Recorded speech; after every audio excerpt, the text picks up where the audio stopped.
గోదావరిని ఎత్తుకెళ్లేందుకు ప్రధాని మోదీ కుట్ర చేస్తున్నారని బీఆర్ఎస్ అధినేత కేసీఆర్ మండిపడ్డారు. కృష్ణా నదిని కేఆర్ఎంబీకి అప్పగించారని ఆగ్రహం వ్యక్తం చేశారు. 10 ఏళ్ల కిందట అధికారంలోకి వచ్చిన మోదీ 150 హామీలు ఇచ్చాడని దుయ్యబట్టారు. నరేంద్ర మోదీది ఒట్టి గ్యాస్ అని కేసీఆర్ ధ్వజమెత్తారు.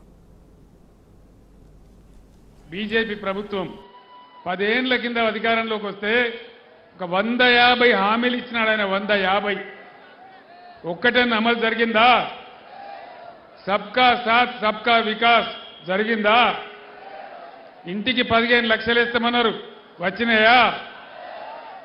వచ్చే దినన్నారు, వచ్చిందా? రైతుల ఇన్కమ్ డబల్ చేస్తామన్నారు, జరిగిందా? అంటే ఏమి జరగలే. నరేంద్ర మోడీ బీజేపీ పార్టీ వాటి గ్యాస్ చెప్తారు తప్ప ఏమి చెప్పరు. వాళ్ళ యొక్క ఎజెండాలో, బీజేపీ ఎజెండాలో పేదల బాధలుండయి, పేదల కన్నీళ్లుండయి, పేదల కష్టాలుండయి, ఏది కూడా ఉండదు. మన ముఖ్యమంత్రి రేవంత్ రెడ్డి 2000 రూపాయల పెన్షన్ ఇస్తే మీకు 4000 రూపాయలు ఇస్తామన్నారు. 4000 రూపాయలు వస్తున్నాయా? వస్తలేవా?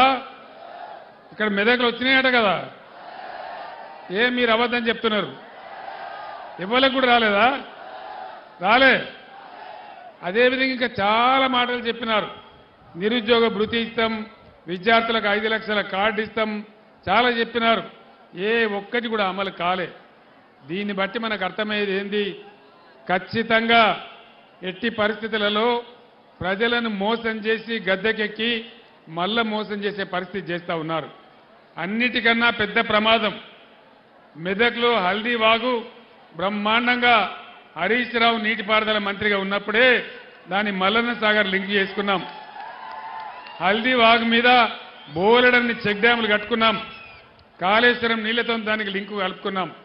ఎప్పుడు కూడా మంజీరా నది ఎండిపోకుండా, హల్దీ వాగు ఎండిపోకుండా మీ పొలాలు పండేటట్టు చేసుకున్నాం. మీ అందరు నేను ఒకటే మాట ప్రార్థిస్తా ఉన్నా, దాన్నంతా కూడా మునుగొట్టే ప్రయత్నం చేస్తూ ఉన్నారు. తప్పకుండా దాన్ని కాపాడాలి. నరేంద్ర మోడీ ఏమో గోదావరి నదిని తీసుకుపోయి తమిళనాడుకు అప్పచెప్తా అని చెప్తా ఉన్నాడు. కృష్ణా నదిని ఆల్రెడీ తీసుకుపోయి కేఆర్ఎంబీకి అప్పచెప్పినారు.